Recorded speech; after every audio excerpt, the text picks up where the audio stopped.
kalau orang tidak ada agama, kasihan.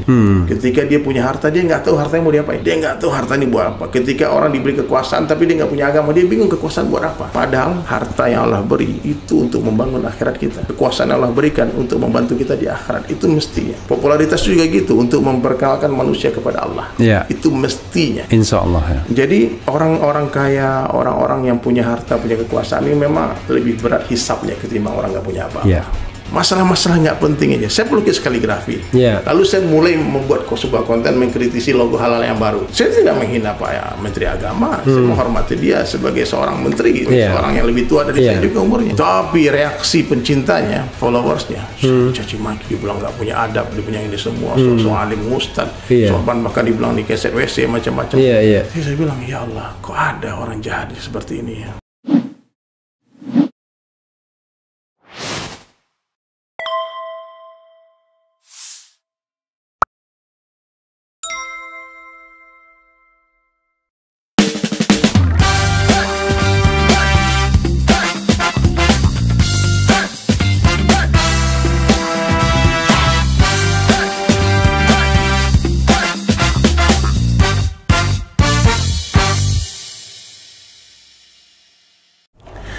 Assalamualaikum warahmatullahi wabarakatuh, Sobat RH sekalian. Jumpa lagi kita di channel yang keren ini. Keren Cadas. Jadi Cadas ya. Jadi walaupun ada Ustadz di depan saya menunjukkan bahwa saya lagi bersemangat ya. Walaupun baru pulang tadi kira-kira hampir jam 12 ya.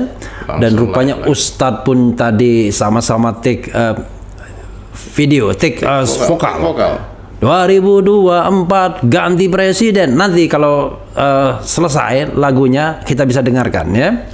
Dan di depan saya itu ada teman saya yang baru saya ketemu.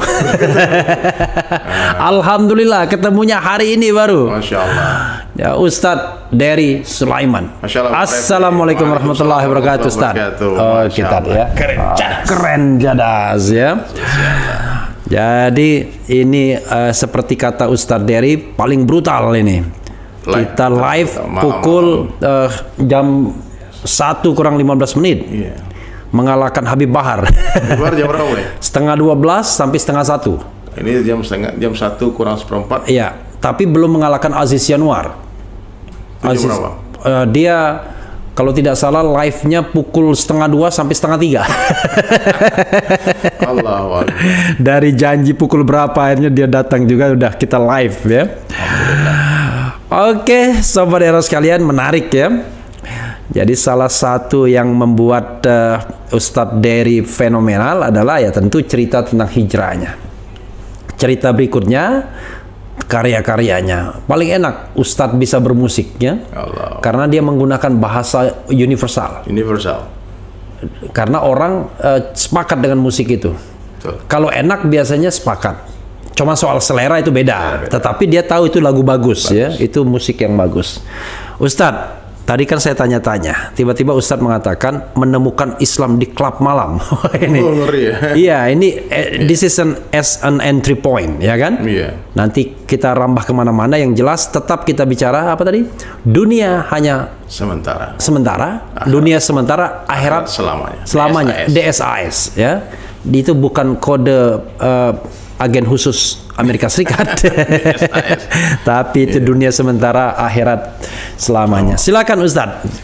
Jadi Masya Allah nih sahabat RH ya, Masya Allah. Sobat RH. Iya. Kenapa sampai jadi thumbnail itu? Menemukan Islam di klub malam. Memang ujung-ujung lam-lamnya ini kayaknya ada pengaruh orang Wong Kito Galonya. Mantun ya. Ujung-ujungnya sama yang mantap. Wong Kito Galo, Wong Kito Gilo. Jadi begini Bang Refli. Iya. Saya terlahir di Sumatera Barat. Oke. Jadi orang Awak ini sebetulnya Sumatera Barat di Kota Solok. Kota Solok. Ya, Solok. Kotanya. Bukan, saya di kampungnya di Saniambaka namanya. Tapi Kota Solok bukan kabupaten. Ya, kabupaten. Oh, kabupaten Solok. Oke. Di pinggir Danau Singkara. Jadi alhamdulillah saya terlahir dari keluarga yang sangat religius. Bapak almarhum Ustadz juga, Haji Nasrullah, IAIN Fakultas Dakwah. Oke. Jadi dari kecil itu memang ayah saya ini sudah men-setting Dery ini harus jadi dai. Oke. Cuman kuasa Allah ya, ini yang menjalankan hidup kita nih, takdir ini kan Allah yang mengatur. Saya disekolahkan dari awal dari MDA, Madrasah Diniyah Awaliyah, kemudian ke Sanawiyah, mondok 3 tahun di Padang Panjang. Kemudian di hari ketiga yang dalam RUU Sisdiknas nggak masuk itu barang lagi. Sekarang pesantren udah hilang. Madrasah ya. Madrasah. Jadi, di pas ujian Eptanas kelas 3 Sanawiyah itu saya dapat ujian berat.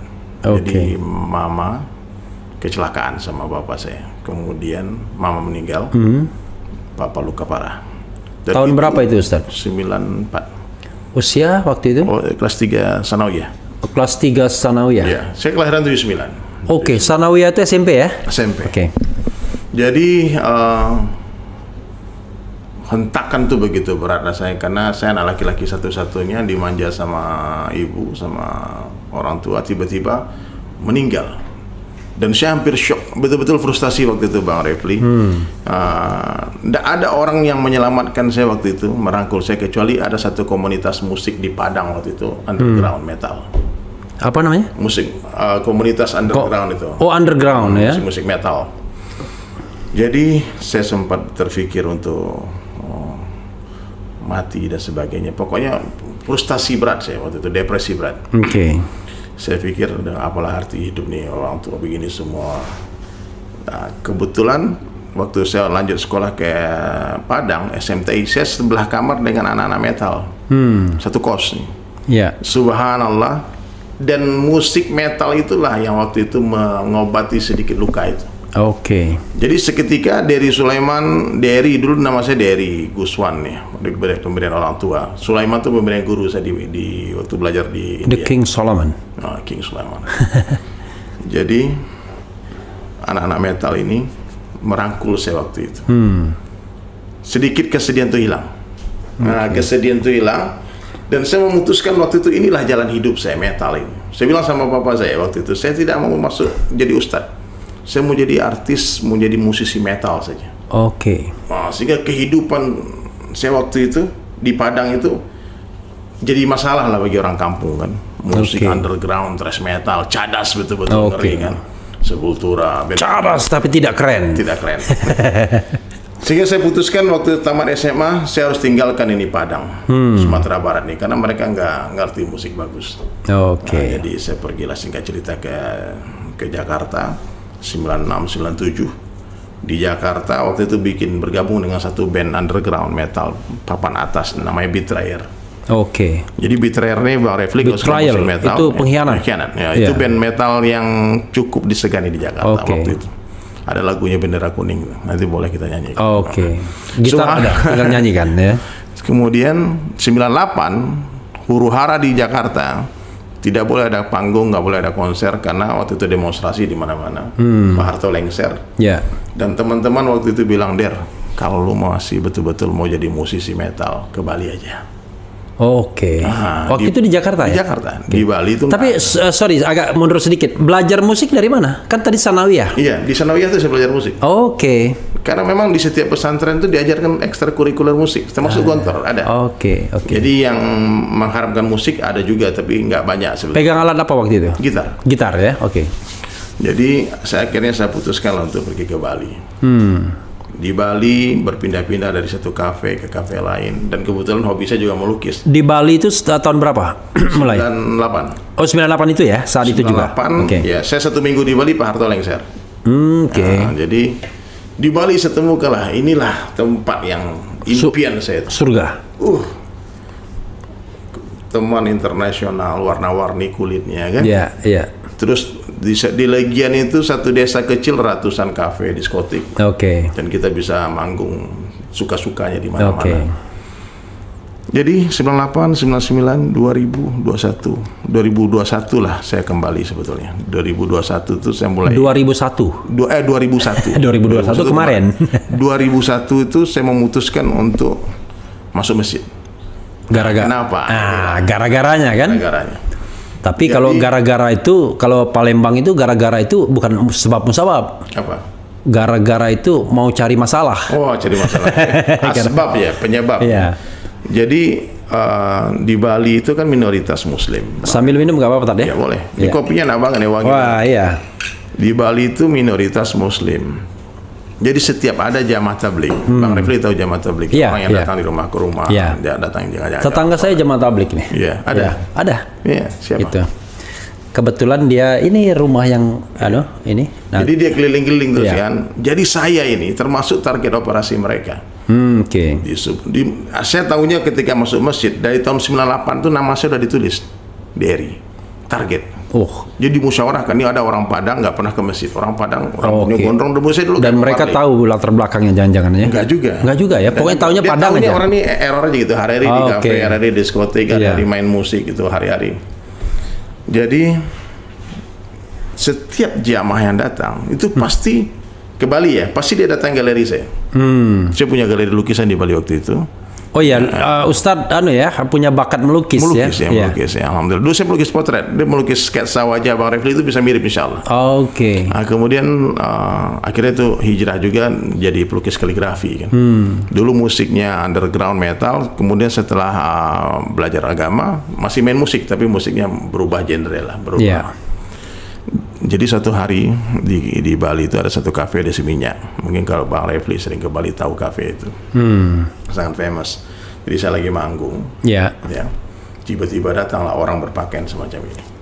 Pakai sorban, pakai jenggot. Berarti jamaah tabligh. Jamaah tabligh masuk ke kafe. Dalam pikiran saya, ini orang ngapain ke kafe? Salah kostum. Terus tempat ini nggak baik buat mereka. Apa yang mereka cari? Berapa orang? Rame mereka ada. Rame, oke. Ada berapa orang? Satu meja lah mereka duduk kan. Subhanallah, saya bilang jangan-jangan nih orang mau ngebom. Pikiran saya gitu. Saya paling nggak suka lihat orang pakaian kayak gini. Karena 2000 berapa itu? Itu belum WTC belum. Oh belum. Tapi waktu udah. Tapi belum bom Bali ya, belum bom Bali. Belum. Subhanallah. Ini kenapa? Jangan-jangan dia mau marah-marahin saya? Karena saya salah satu sebab saya pergi ke Bali juga itu karena saya nggak nyaman dengan keadaan di Jakarta, di Padang. Dikit-dikit haram, dikit-dikit gak boleh ini semua. Saya pikir saya harus cari agama lain deh di Bali. Liberasi. Ya, karena saya pikir Islam ini nggak cocok buat saya. Karena ini nggak boleh, ini nggak boleh, ini nggak boleh. Terus ngapain dong? Sementara saya seniman, ngelukis nggak boleh, main musik nggak boleh. Terus gimana caranya? Akhirnya saya ke Bali. Di Bali saya temukan surga itu. Saya temukan apa yang saya cari. Saya senang. Senang. Tapi ternyata setelah belajar agama, saya bisa membedakan apa itu senang, apa itu tenang. Oh, luar biasa ya. Ternyata senang tuh belum tentu tenang. Subhanallah. Jadi Bang Refli, saya lagi manggung, saya perhatikan mereka. Beda ini. Auranya beda. Kan orang yang suka sama kita tuh kelihatan dari matanya. Tatap matanya berbinar, terus dia hentakan musik, kepalanya pun goyang-goyang. Wah, saya bilang ini ustadz rock and roll juga ini. Jangan-jangan ustadz gaul ini. Saya penasaran, habis manggung saya taruh gitar, saya samperin mereka. Dan di sana lah musik kan keras, di kafe lah namanya kan, musik keras.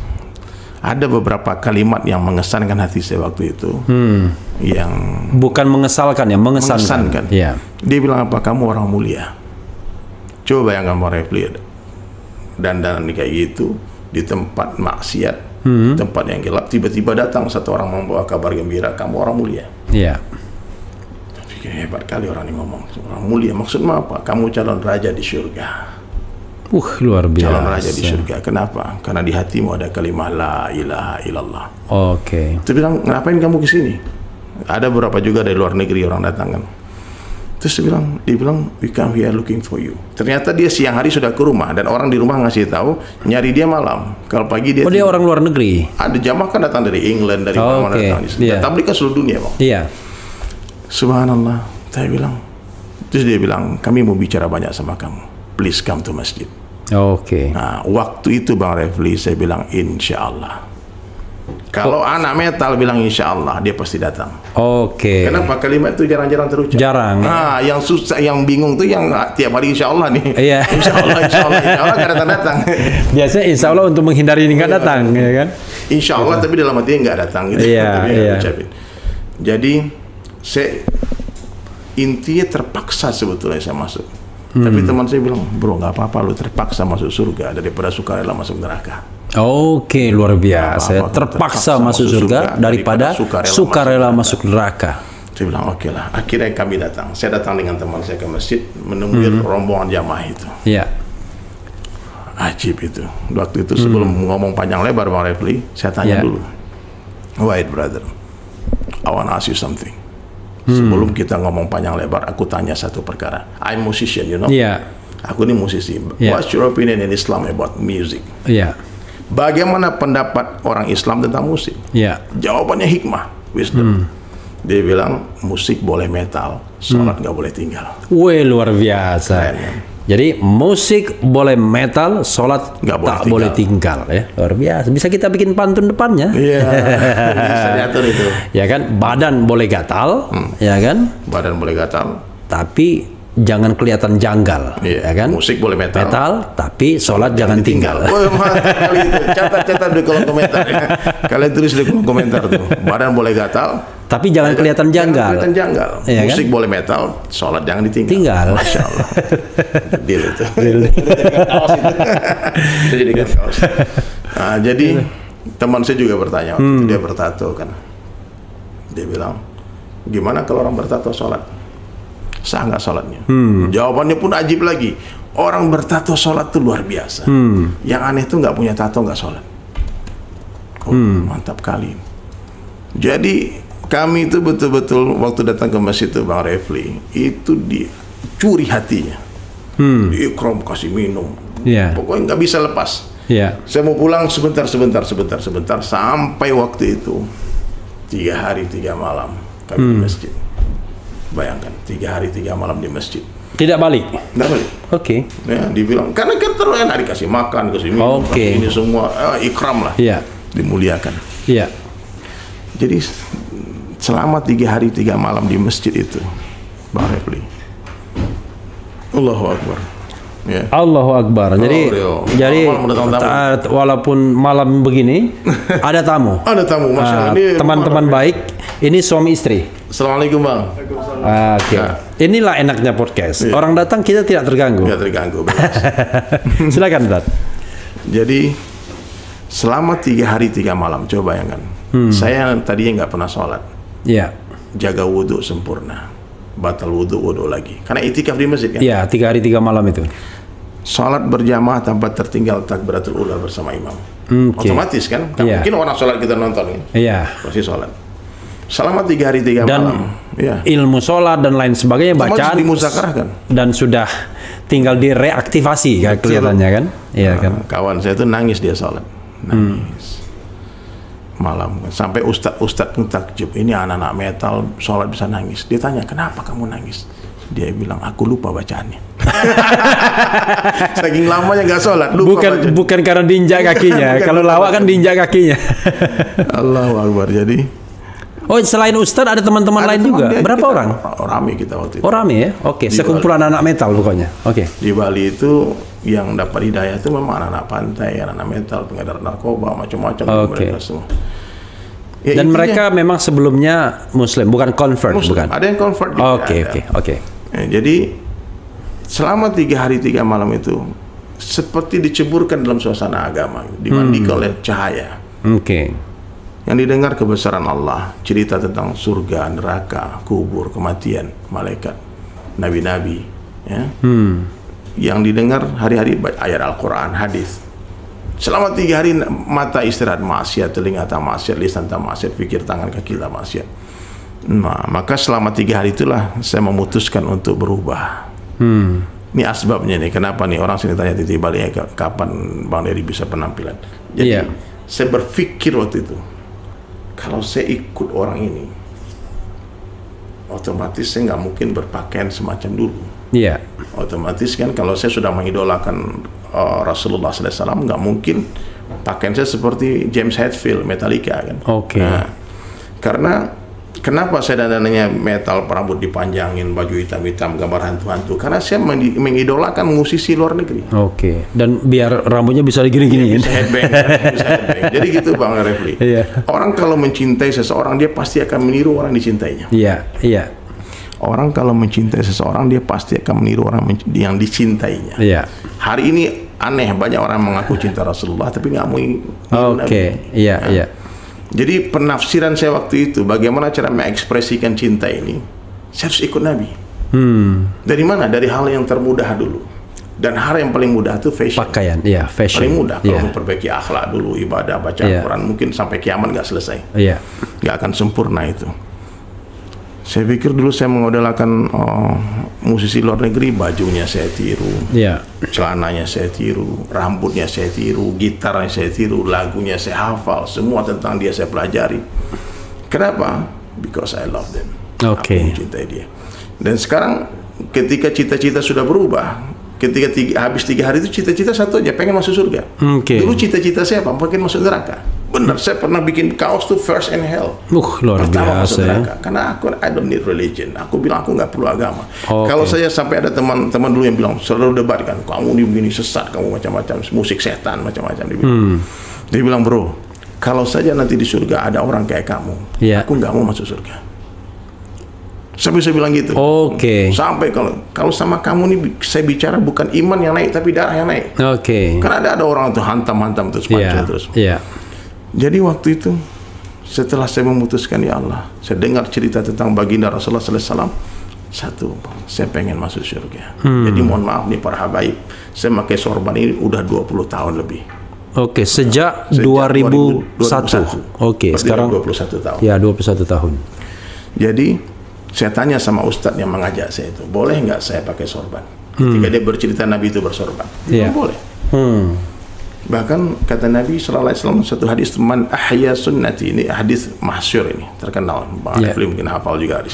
Siapa menghidupkan sunnahku, kata Nabi, faqad ahabbani, sungguh dia cinta kepadaku. Wa man ahabbani kana ma'i fil jannah. Siapa yang mencintaiku bersama denganku di dalam surga. Saya bilang, berarti kalau mau masuk surga, saya harus ikut Nabi. Saya harus ikut Rasulullah semuanya. Ujung rambut, ujung kaki, bangun tidur lagi semampunya.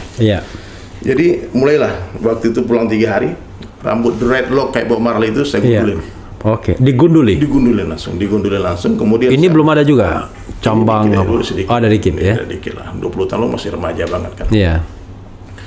Subhanallah Bang Refli, waktu itu saya mulai pakai sorban dan bertepatan dengan saya mulai. Jadi waktu itu Mas 2001 usia baru 20 tahun ya? 22 tahun. 21 tahun. Saya cepat sekali dewasanya karena hentakan-hentakan hidup itu. Saya berteman waktu SMP dengan orang anak SMA. Waktu SMA berteman dengan anak kuliahan. Gitu. Jadi waktu metal temannya orang-orang tua-tua semua. Jadi saya pikir udahlah.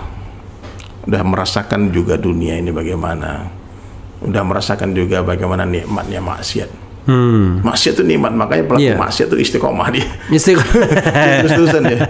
Tapi nikmat maksiat di Bang Refli kalau dibandingkan dengan nikmat taat tidak ada apa-apanya.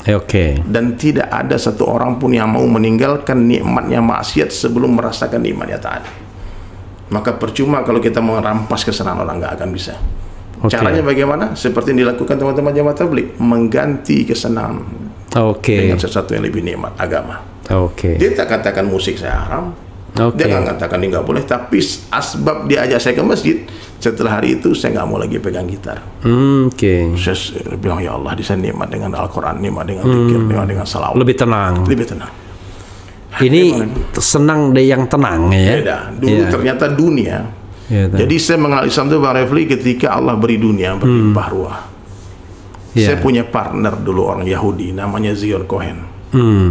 Orang Israel, tapi paspor Amerika sehingga dia bisa masuk Bali. Jadi Zion Cohen ini adalah salah satu orang yang menyuruh saya taubat. Jadi yang menyuruh saya pertama belajar Islam itu salah satu orang Yahudi, aneh kan? Jadi Yahudi ini bingung sama saya. Dia bilang, "Der, you tell me you are Muslim, but I never see you salat. Pray. Pray. I have friend in Jordan. Di Jordan ada teman di Palestina juga, dia bilang 5 times every day." Yahudi ini bilang, dia bilang, kamu nih Islam aliran apa? What kind of Islam you? Saya bilang, ini si botak Yahudi ini kenapa dia dakwah sama aku? Berarti aneh ini dajjal banget waktu itu. Yahudi yang dakwain banyak tuh. Yahudi itu heran lihat kenapa orang ini ngaku Islam tapi nggak pernah baca Quran. Sementara dia bawa Torahnya kemana-mana, dia bawa kitabnya dia. Dia Yahudi yang soleh nih. Oke. Nah, Ustadz Yahudi ini, Rampai dia. Marganya dia Cohen. Oh, Cohen. Oke. Zion lagi namanya kan. You must learn Islam, brother. Oke. Waktu itu saya pikir bersambutlah dengan datangnya jamaah tabligh itu.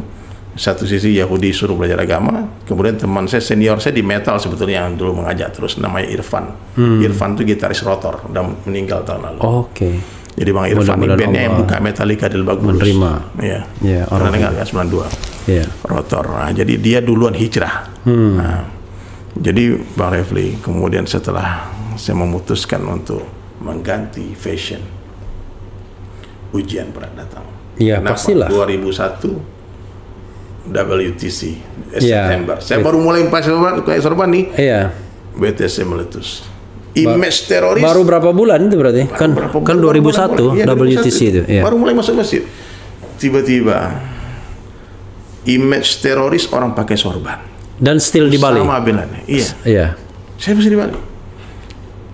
Sehingga apa yang terjadi? Saya diganggu di mana-mana, disusahkan di mana-mana, sampai ada orang meludahi muka di jalan tuh ada. Oke. Ya, 2002 bom Bali meletus. Oke. Islamophobia. Orang ketakutan dengan Islam. 2002 Oktober kalau tidak salah. 12 Oktober. Itu kalau ini kan 11 September itu 12 Oktober, dua Sari Club sama ini meletus kan. Dan pelakunya jelas yang ditangkap kan orang Islam. Jadi kami di Bali waktu itu disusahkan. Saya betul-betul disusahkan banget. Cuman alhamdulillah lah, Allah beri dunia yang berlimpah waktu itu. Karena bisnis dengan si Zion ini, saya melukis, dia yang jual. Saya lukis, dia cari parkir ke Spain, kemana-mana, ke Dubai, dia pameran. Lukisan orang? Bebas semuanya. Apa saja, yang penting berbuah duit. Ada cuan. Apa saja kita buat. Ya, orang pesan lukisan Buddha, Yesus, orang telanjang, semua. Apa aja kita buat. Yang penting uang cuan masuk. Tapi itu sudah bersorban? 2000 sebelumnya kan itu. Sebelum. Tapi sebelum itu kan ada handicraft juga. Iya. Dan setelah bersorban, saya masih melanjutkan melukis itu. Cuman udah mulai dikurangin yang aneh-aneh, seksi-seksi saya tinggalkan. Tapi yang lukisan gajah, Buddha semua masih saya terima. Sampai berapa tahun kemudian saya berpikir saya harus hijrah ini. Karena setiap kali ada orang datang, dia tanya, kamu pakai fashion kayak gini tapi jualannya Buddha, dia lukisan-lukisan yang bukan Islamik, tidak sesuai dengan penampilanmu. Akhirnya Bang Refli, saya memutuskan untuk melukis kaligrafi. 2005 rame juga lumayan, karena orang Islam kan banyak kan di Bali. Di Bali. Lumayan rame aja kaligrafi. Tapi waktu itu karena mungkin banyaknya dosa yang saya buat apalagi ribawi, main bank semuanya, ini kredit, mobil, rumah, macam-macam. Kan ditawarkan semua, kalau lihat sirkulasi duit banyak, kan aneh-aneh penawaran datang. Jadi yang dipinjam itu orang kaya, bukan orang miskin. Kalau bank. Bukan. Begitu, ngeri. Jadi kebanyakan orang-orang kaya ini ternyata kalau diusut-usut nggak ada duit dia. Ini uang bank semuanya. Dan waktu itu ketika masih ada penjualan, Bang Refli, nggak ada masalah, kita bisa bayar terus tiap bulan kan. Tapi 2006 di depan galeri saya itu ada proyek galian drainase, drainase itu jalan itu 2 tahun sampai 2007. Nggak ada pemasukan Rp1 pun, tamu-tamu nggak bisa masuk, mobil nggak bisa masuk. Gara-gara galian itu. Cara Allah menghancurkan saya. Sampai Bang Refli habis semua harta. Si Zion nggak mau balik ke Indonesia lagi karena nggak ada lagi bisnis. Orderan anak tolak semua. Orderan saya bilang kalau no kaligrafi, no Islamic painting, no abstract, no Zion. You beli tempat lain. Akhirnya dia pikir saya gila, dia pikir nih orang ini sakit nih. Dari ini. Tapi sampai sekarang masih baik hubungan sama masih komunikasi lah. Masih komunikasi ya. Subhanallah, akhirnya 2007 harta yang banyak tadi habis. Habisnya bukan sekedar habis, tapi jatuh ke dalam lubang yang sangat dalam. Aku terjatuh. Boleh bicaranya. Aku terjatuh dan tak bisa bangkit. Tapi kita bisa pakai lagi. Lagu siapa itu ya? Lagu siapa dulu? Lagu ini, lagu Cakrakan. Bukanlah. Bukan. Lagu siapa ya itu? Aku terjatuh dan tak bisa bangkit lagi. Sempat viral lagu itu. Jadi tidak ada pilihan lain Bang Refli. Udah sampai di dasar ini, kecuali naik. Kalau nggak mati, nggak naik mati, habis. Karena hutang orang-orang debt collector ngejar macam-macam, mobil ditarik. Oh, itu cobaannya ya? Cobaan berat. Yeah. Itu miskin, semiskin. Tinggal motor Tiger 1. Oh, oke. Sampai Allah, apa yang... Sudah berkeluarga belum? Sudah. Sudah berkeluarga. Tahun berapa Ustadz berkeluarga? Berkeluarga tahun ya sebelum saya itu sudah berkeluarga. Sebelum kenal dakwah. Oke, jadi waktu jadi pemusik berarti usia belasan tahun atau 20-an tahun? 20 tahun saya menikah. 20 tahun, oke. Berarti udah ada keluarga ya waktu itu. Makanya saya sekarang udah punya cucu. Iya, luar biasa. Saya boleh tua 9 tahun setengah, tapi cucu beliau udah punya. Kakek Dery ya. Kakek Dery. Jadi begitu Bang Refli. Saya waktu itu sore hari, habis sholat asar, rogoh kantong, nggak ada lagi duit, nggak ada duit buat beli bensin, nggak ada duit. Motor Tiger habis bensin, tidak bisa pulang. Habis asar di masjid Muhammad namanya di Jalan Imam Bonjol waktu itu. Lalu saya duduk di depan masjid, doa sama Allah, ya Allah, minta ke orang malu. Ya. Akhirnya keluarlah yang pemilik masjid, namanya Pak Ali Haris. Dia bilang, Sulaiman. Masih pakaian begini? Masih pakai gini. Saya nggak pernah lepas ini. Oh, nggak pernah lepas? Sejak 20 tahun, 21 tahun? Saya nggak pernah lepaskan sorban ini. Oke. Karena saya tahu betul Bang Refli keadaan iman saya. Iya. Saya kalau nggak pakai kayak gini di Bali habis sudah. Habis, oke. Karena bule-bule datang nyosor sana nyosor. Iya. Godaannya tinggi ya. Kalau kayak gini pakaian kita bule gini. Iya. Muslim, you holy man. Kita nggak boleh touch. Muslim don't touch woman. Bahkan ngasih duit pun nggak mau ke tangan kita dia. Iya. Don't touch money. Oke. Jadi aman lah dengan ini bagi saya pakaian ini Bang Refli pagar diri. Protektor ya. Protektor pagar diri saya. Saya tidak ada sedikit pun ada perasaan sok-sok jadi Habib dan semua nggak ada. Kadang-kadang para Habib salah paham. Ini siapa sih diri? Saya bilang saya memang bukan Habib, saya Habib. Arab bukan India bukan. Saya Habib Arab bukan India bukan. Bukan tapi, Arab ya. Bukan pakaian kayak gini betul-betul Arab maklum ya. Arab cemas. Jadi semata-mata hanya karena cinta saya kepada para habaib, kepada ulama, kepada Rasulullah. Mudah-mudahan nanti bisa berkumpul dengan mereka di surga. Amin ya rabbal alamin. Nanti Ustadz cari saya nanti, jangan dibiarkan saja. Pak Refli, insya Allah di channel banyak manfaat ini. Amin ya rabbal alamin. Jadi Pak Refli, Pak Ali Haris itu keluar dari masjid. Dia lihat saya lagi duduk termenung di depan masjid. Dibilang Sulaiman, ghani mut, fakir mut. Oke. Orang kaya mati, orang miskin mati. Itu lagu Ustadz tuh. Orang kaya mati, orang miskin mati. Belum ada. Oke. Mendengar kalimat orang kaya mati, orang miskin mati, saya baru memperbaiki posisi duduk saya. Saya bilang, kenapa saya harus stres? Kenapa harus galau? Ntar lagi mati, orang kaya mati, orang miskin mati, nggak bawa apa-apa. Iya. Akhirnya Allah kasih rezeki, saya beli bensin, saya pulang. Dalam perjalanan pulang, rezeki itu dari mana? Ada orang kasih. Oke. Allah hantar. Ini udah tiba-tiba ada orang beliin bensin. Oke. Subhanallah.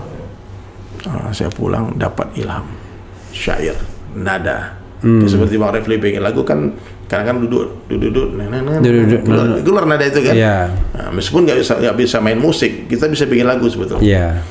Maka saya pulang di motor, orang kaya mati, orang miskin mati, orang kaya mati, orang miskin mati. Itu aja.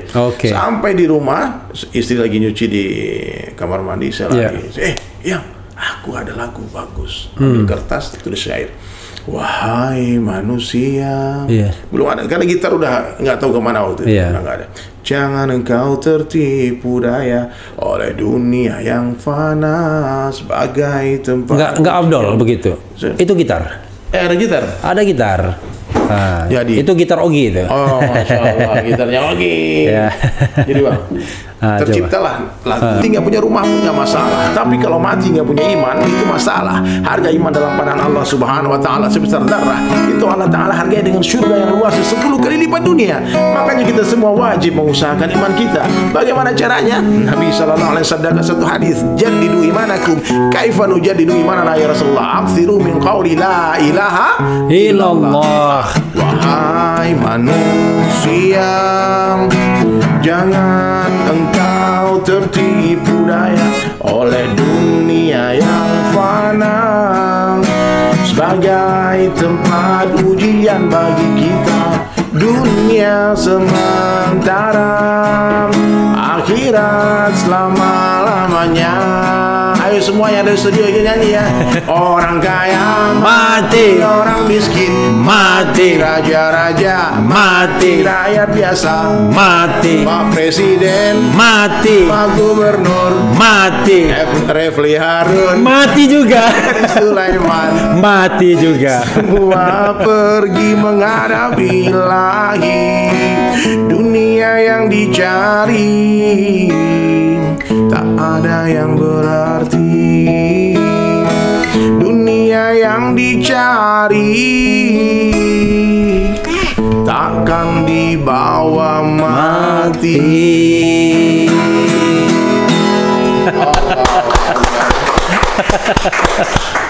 Lagu inilah yang Allah hantar untuk merubah hidup saya. Oke. Ternyata lagu ini 3 tahun kemudian, 4 tahun kemudian, 2011 saya baru pulang khuruj. Jadi setelah saya bangkrut, Bang Refli, itulah saat terindah dalam hidup saya. Ketika tidak ada dunia lagi, tidak ada kesibukan lagi, tidak ada. Nggak pusing ya mikirin dunia. Jadi ternyata memang benar dunia ini hanya indah sebelum dimiliki. Kalau sudah punya biasa-biasa aja. Makanya kalau orang tidak ada agama, kasihan dia. Ketika dia punya harta, dia nggak tahu hartanya mau diapain. Dia nggak tahu harta ini buat apa. Ketika orang diberi kekuasaan tapi dia nggak punya agama, dia bingung kekuasaan buat apa. Padahal harta yang Allah beri itu untuk membangun akhirat kita. Kekuasaan yang Allah berikan untuk membantu kita di akhirat, itu mestinya. Popularitas juga gitu, untuk memperkenalkan manusia kepada Allah. Itu mestinya. Insya Allah ya. Jadi orang-orang kaya, orang-orang yang punya harta, punya kekuasaan ini memang lebih berat hisapnya ketimbang orang nggak punya apa-apa. Dan hubungan hati dengan Allah pun mudah. Dulu kalau kita sini nggak ada duit, merogoh nggak ada duit, naik ke atas, tidak ada pilihan lain kecuali ke atas. Sekarang maaf ya, ketika masih ada saldo banyak, itu tangan ke atas tuh kemungkinan besar acting saya. Karena hati kita masih ke kantong kita, masih aman. Masih ngitung pas doa. Masih aman kan. Nah, jadi gitu. Jadi 2008 saya keluar 4 bulan khuruj. Saya meluangkan waktu saya 4 bulan di jalan Allah. 4 bulan itu saya tinggalkan rumah, keliling dari rumah ke rumah, kampung ke kampung. 2009 saya ke Padang 4 bulan. 2010, 2011 itu ke Hong Kong, saya ke Cina. Lalu keluarga bagaimana nafkahnya? Keluarga memang udah biasa ditinggalkan. Nafkahnya? Nah itulah, nafkah itu sebetulnya yang paling penting kan iman dulu. Ya, kalau tidak ada iman, sebanyak apapun harta ditinggalkan nggak akan siap dia. Nah, jadi ketika istri faham dengan perkara ini, justru saya disuruh keluar. Karena istri bilang kalau keluar tuh dia lebih tenang di rumah bersama Allah, sholatnya lebih khusyuk, kan? Minta apa-apa Allah kasih cepat. Kan? Pengalaman imannya kan ada. Tapi kalau kita ada di rumah, ntar aja, minta ini ntar kan nggak punya apa-apa. Jadi betul-betul ya ketika kita khuruj fisabilillah nih Bang Refli, itu tanpa sengaja, tanpa sadar kita telah melatih istri kita punya hubungan dengan Allah. Kalau kita selalu ada di rumah, nih seorang suami yang selalu ada di rumah, tanpa sengaja pun dia telah merusak hubungan istrinya dengan Allah. Jadi istri kalau minta apa-apa minta sama suami, ada apa-apa ngadu sama suami. Kapan mereka bermesra dengan Allah? Nah, jadi ketika istri-istri teman-teman tabligh ini sudah paham, maka waktunya keluar, dia nggak keluar justru istrinya marah. Abang ini dunia terus gitu, kayak gitu Bang. Jadi memang kacamata sudah berubah. Kalau dipahami dengan kacamata dunia nggak nyambung. Nggak nyambung. Gimana nafkahnya, gimana ini. Tapi yang menarik tadi lagu itu 3 tahun kemudian direkam. Saya pulang dari Hong Kong. Mampir di Bandung 1 bulan. Nah, ke Papua juga 1 bulan. Kan dapat visa 2 bulan aja di Hong Kong. 1 bulan di Papua, 1 bulan di Bandung. 4 bulan kan. Jadi 8 bulan saya cari nafkah Bang untuk keperluan keluarga. 4 bulan saya pergi. Jadi bekal untuk 4 bulan itu sudah ditinggalkan. Nggak boleh kita pergi karena istri kita bukan istri Abu Bakar. Kalau Sayyidina Abu Bakar pergi dakwah, ditanya Nabi apa yang kau tinggalkan? Allah dan Rasul. Allah dan Rasul. Istri kita kan wanita akhir zaman. Ataupun istri Nabi Ibrahim, Ibunda Hajar. Nggak ditinggalkan apa-apa. Tinggal aja 13 tahun. Nah, kita jauh lah. Jadi ditinggalkan bekal untuk 4 bulan, lalu saya pergi. Di Bandung inilah awalnya nih. Pikiran saya berubah tentang konsep seni dalam Islam. Jadi saya ketemu dengan teman-teman dulu Peter Pan kan, belum ada Noah ya, Ariel di pesantren waktu itu kan. Teman-teman vakum, nggak ada kerjaan 2011 itu mereka. Ada Lukman, ada Reza, Noah, terus ketemu anak Mata Band, ada Sunu ya, Walk semuanya. Kemudian ketemu juga dengan anak-anak Nine Ball Ray. Dan waktu itu mereka bertanya sama saya karena saya datang mereka ke studio kan. Sudah kenal duluan? Belum kenal. Saya kenal di Bandung. Ada Ray emang udah kenal sebelumnya, cuman yang lain-lain belum. Terus saya temui mereka ke studio-studio. Ternyata ada yang miss selama saya hijrah. Saya lupa kaum saya. Saya lupa teman-teman musikus. Padahal nih waktu itu ada Ustadz yang memberi nasihat, Allah itu bisa memberimu hidayah sebelum kamu jadi anak band, bisa. Coba kau pikir, kenapa Allah beri kamu hidayah setelah kamu ahli dalam bermusik? Supaya kamu menggunakan keahlianmu untuk mengajak manusia kepada Allah. Jadi syiar dengan musik. Bukan kau tinggalkan, ini anugerah dari Allah. Jadi teman-teman tuh tanya, Bang, kenapa nggak main band lagi? Dulu Beat Rare kan jago tuh main gitarnya itu, kenapa nggak main musik lagi? Saya bilang, saya ini sibuk. Waktu itu ada gitar, saya mainkan lagu itu. Apa kata teman-teman? Wah, merinding Bang, waduh, merinding Bang. Ini kalau direkam keren nih. Waktu itu saya suruh rekam lah sama Walk, drummer yang Mata Band. Walk, sebenarnya ada studio kan di Camanik, di Bandung. Kemudian yang vokalnya sesuruh Ray, vokalis Nine Ball kan suaranya bagus. Tapi kata Walk, Bang, waktu Bang Dery nyanyiin, aku merinding. Ada nurnya. Mesti Bang Dery nyanyi gitu. Saya bukan vokalis Bang. Ustadz sebelumnya waktu gitaris saja, bukan vokalis. Terus, waduh panik saya. Sudah pakai sorban, ini semua udah khotbah Aid, sudah khotbah hari raya, udah khotbah Jumat. 2011 itu. Berarti 11 tahun yang lalu ya. Kemudian saya musyawarah lah sama guru-guru. Apa bahasa guru saya waktu itu? Dery, kamu bukan kembali ke dunia musik, ke dunia hiburan, tidak kembali, tapi menjemput teman-teman. Itu bahasanya. Jadi kamu menjemput teman-teman karena pengembala yang sukses bukan pengembala yang pulang duluan sementara gembalanya ditinggal. Kita punya ini pengembala ada kambing 100 ekor. Udah petang, dia buru-buru pulang. Ditinggal di kambingnya. Dihajar nggak sama majikannya? Pasti dihajar. Meskipun agak terlambat dikit sampai di kandang, tapi semua kambing masuk ke kandang. Oh iya juga, saya bilang. Akhirnya saya mulailah menyetujui kesepakatan akhirnya saya nyanyi. Akhirnya nyanyi lagu itu saya, Ray sama Sunu. Sunu Mata ya? Iya, Ray Sunu backing vokal, saya nyanyi. Nah kita buatlah band waktu itu Medina. Jadi Medina nama band kita waktu itu. Subhanallah Bang, 3 tahun lagu saya ini dipakai sama sinetron. Yang bikin orang ke sini, Saiful Derajat, tetangganya Bang juga nih. Yang di sini rumahnya. Dia bikin sinetron Maijah Pengen ke Mekah. 3 tahun, berarti kali 300, hampir 900 episode. Setiap hari lagu DSIS ini, Orang Kaya Mati ini diputar di TV. Sehingga satu judulnya apa? DSIS. DSIS itu judul lagu itu? Dunia Sementara Akhirat Selamanya. Jadi orang tahu lagunya tapi nggak tahu penyanyinya siapa. Saya lagi duduk di bis kota di Jakarta. Tiba-tiba pengamen naik nyanyiin lagu itu. Orang kaya mati, orang miskin. Lagu siapa itu? Ahmad Dhani Ustadz. Dia asal-asal ngomongnya orang. Karena dia memang saya nggak pernah tampil. Saya di Bali kan. Akhirnya 2015 saya dikontrak sama Trans 7 waktu itu untuk bikin acara namanya Ngopi.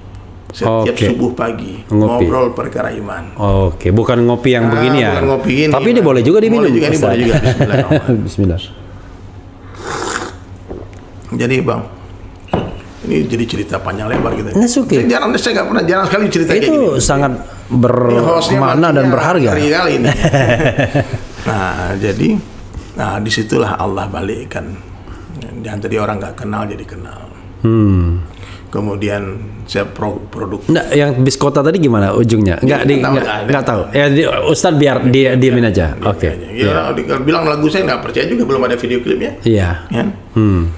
Akhirnya kita bikinlah project itu di Trans 7. Tiap pagi subuh ada acara ngopi datangi anak metal, datangi bencong-bencong di jalan. Oh, itu on the spot? On the spot, kita dakwah on the street. Oke. Ya, jadi banyaklah pengalaman, pernah dakwah sama bencong juga. Ya, dia nangis-nangis, kita pikir mau taubat dapat hidayah kan, dia bilang, bang aku mau hijrah bang. Ya, besok insya Allah aku berhijab bang. Kita berhijab. Jadi aneh-aneh bang. Makanya kalau kita turun ke masyarakat, ke umat ini, kita nggak mungkin marah-marah. Iya. Karena problemnya begitu berbagai macam, kompleks ya. Kompleks ya. Dan apalagi saya orang yang pernah hidup di dunia gelap, saya memahami betul. Bagaimana hidup dalam kegelapan itu, bagaimana resahnya orang tidak bahagia dengan maksiat. Orang kalau nggak taat sama Allah, Bang Refli, sekaya apapun dia pasti susah. Pasti susah. Bang Refli kan berteman dengan banyak miliuner, orang-orang hebat-hebat. Coba lihat, kalau mereka nggak ibadah, nggak sholat, nggak ada nur di wajahnya, nggak ada kebahagiaan nampak. Tidur pun harus makan obat tidur. Ya, coba kalau orang-orang yang sholat, ibadah, tenang hidupnya, ada uang, nggak ada uang, nggak masalah. Yang penting ada Allah. Nah, jadi saya selalu bergerak, Bang. Setelah tahun 2001 saya mulai masuk masjid itu, saya sudah berjanji tidak akan bekerja dengan siapapun kecuali dengan Allah. Jadi bingung orang kadang-kadang mau kontrak. Saya punya lagu banyak. Kan bisa aja tuh diserahkan ke label, kemudian dikontrak jadi artis, di branding, kemudian saya bilang enggak. Kapan bikin acara bikin. Jadi saya betul-betul independen, indie label, independen betul. Saya produksi lagu sendiri, kemudian saya publish sendiri, kan? Kemudian, sampai sekarang. Jadi hidup nggak terikat sama siapapun. Nggak digantung dan nggak tergantung. Dan akhir-akhirnya saya memutuskan untuk memfokus di dakwah saja. Fokus di dakwah. Jadi melukis, musik ini memang hobi saja. Sampingan. Ya, bekerja dengan Allah bayar gajinya. Min haitsu la yahtasib, dari arah yang nggak disangka-sangka, aneh-aneh. Jadi kalau saya ceritakan ke teman-teman ya bagaimana cara Allah memberi rezeki, kadang-kadang nggak masuk akal, masuk akal. Ya, karena kerja kita di sini, rezeki dari sini. Nggak nyambung. Ya, kadang melukis. Saya udah bikin lukisan bagus-bagus, Bang. Pernah saya bikin lukisan bagus-bagus. Kemudian teman-teman di Bali kan mau bangun masjid, ada orang wakaf tanah bangun masjid. Itu dibilang, Der, kita mau bangun masjid, gimana caranya? Bikin konser di 5-star hotel, saya bilang. Nanti saya yang tampil sama Om Ebit GAD. Hubungi Om Ebit, karena kalau diundang anak-anak band yang terkenal, yang datang anak muda, karena anak muda nggak ada duit. Kalau kita menggalang donasi, crowdfunding untuk bangun masjid, undang orang-orang tua. Kalau nggak undang Om Iwan Fals, undang Ebit GAD. Ada pasarnya sendiri. Disepakati di satu hotel berbintang di Bali, kita bikin konser. Saya sama Om Ebit. Terus saya bilang sama Om Ebit, Om, nanti satu sesi, Om satu lagu, saya satu lukisan. Live painting. Saya siapkan kanvas kosong. Kanvas kosong sudah saya background warna biru. Kemudian sebelum itu sudah dilelang lukisan yang selesai, yang saya bikin bagus-bagus, maksimal terjual 25 juta untuk masjid. 100% untuk masjid. Dan itu sudah disiapkan dulu? Sudah disiapkan dari rumah. Tinggal dilelang-lelang aja kan. 25, 20, sekitar lah. Paling maksimal 25.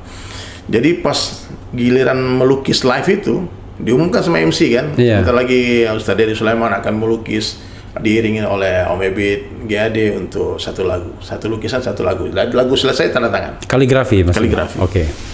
Udahlah, wartawan sudah datang, orang berkumpul depan panggung kan. Pas udah mulai nyanyi Om Ebit, saya ke belakang panggung. Lagu apa kalau boleh tahu? Kita mesti telanjang. Dan benar-benar ya. Terus dia pulang, saya ke belakang panggung. Ternyata chat sama kuasa yang sudah saya simpan di sana dipindahkan panitia yang lain. Sengaja? Wallahu alam. Nggak sengaja, mungkin dia pikir ini rundown udah dicoret. Jadi dipindahkan. Udah cari, Bang. 1 menit nyari di belakang, saya nggak. Akhirnya penonton kan nungguin nih, karena mau live painting, gimana dari Sulaiman karena live painting. Akhirnya saya balik, Bang. Saya balik ke panggung, saya hanya diam saja, duduk, berdiri, nunggu sampai dia selesai. Om bisa saya nyanyi, saya ambil mic, lalu saya bilang, hadirin sekalian, kita semua punya rencana. Saya punya rencana, Anda tentu punya rencana juga, tapi yang berlaku hanya rencana Allah.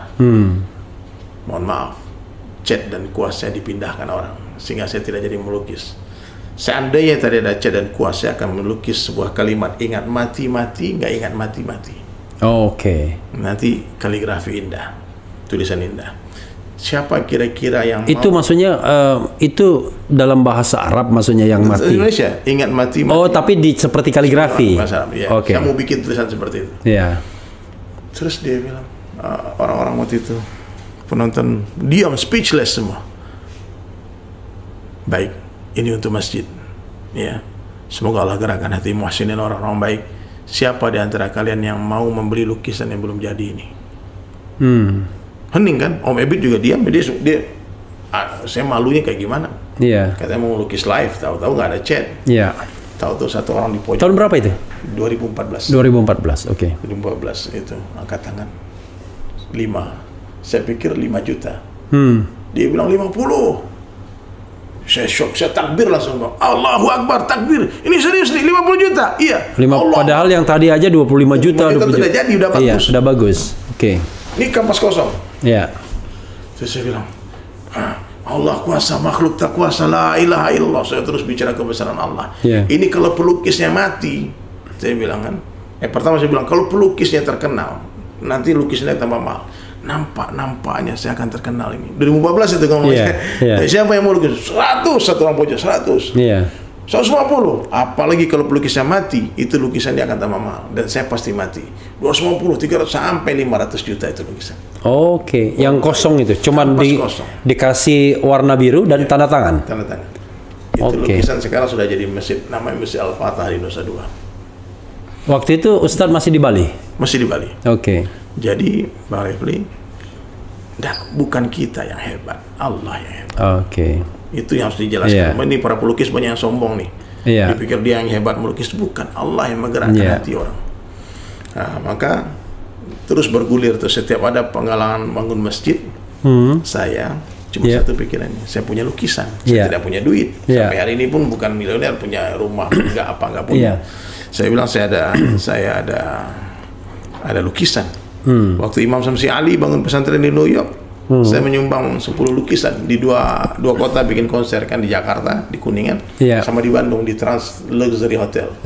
Dan saya melukis di atas panggung, Opik nyanyi. Kan nih, dia di Bandung nih, 2017 kalau nggak salah. Itu satu lukisan terjual 10 meter tanah di New York. 1 meter 30 juta. Berarti satu lukisan terjual 300 juta.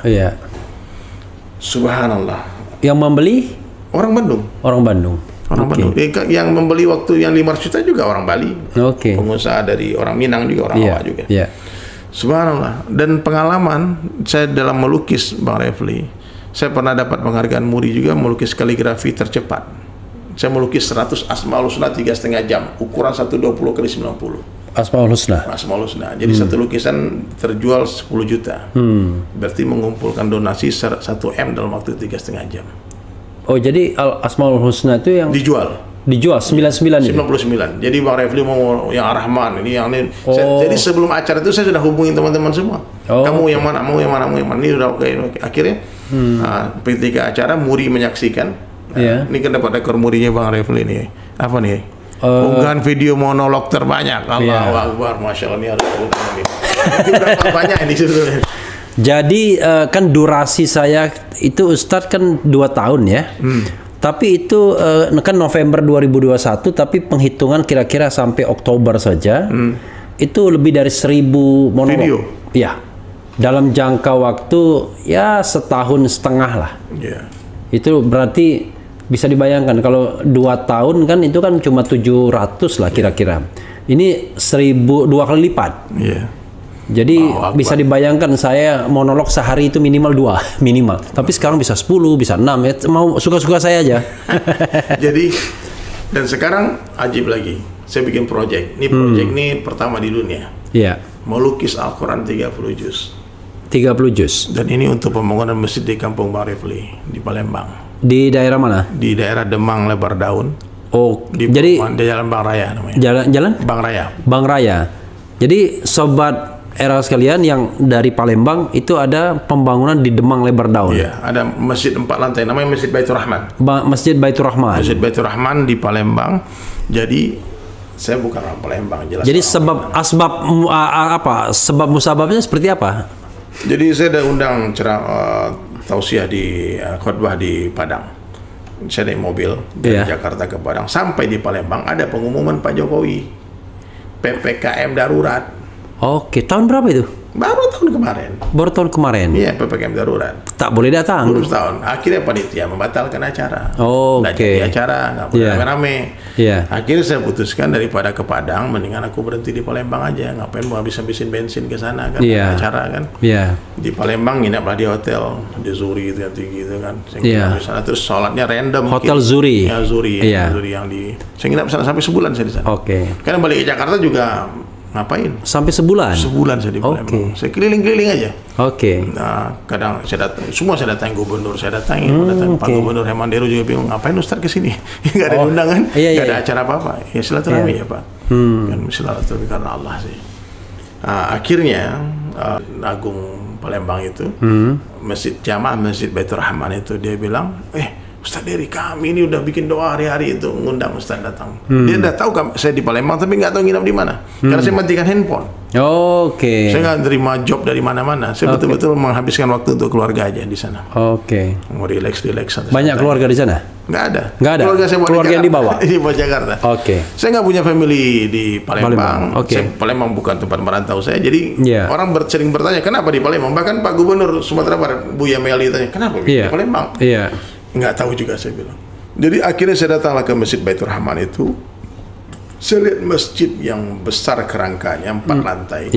Ternyata ini terhenti pembangunnya asbab pandemi. Jadi donatur yang tadinya berencana mau membangun masjid itu, bisnisnya ada yang bangkrut, ada yang muntaber, mundur tanpa berita. Itu seperti orang pacaran tuh muntaber. Ya, mundur tanpa berita.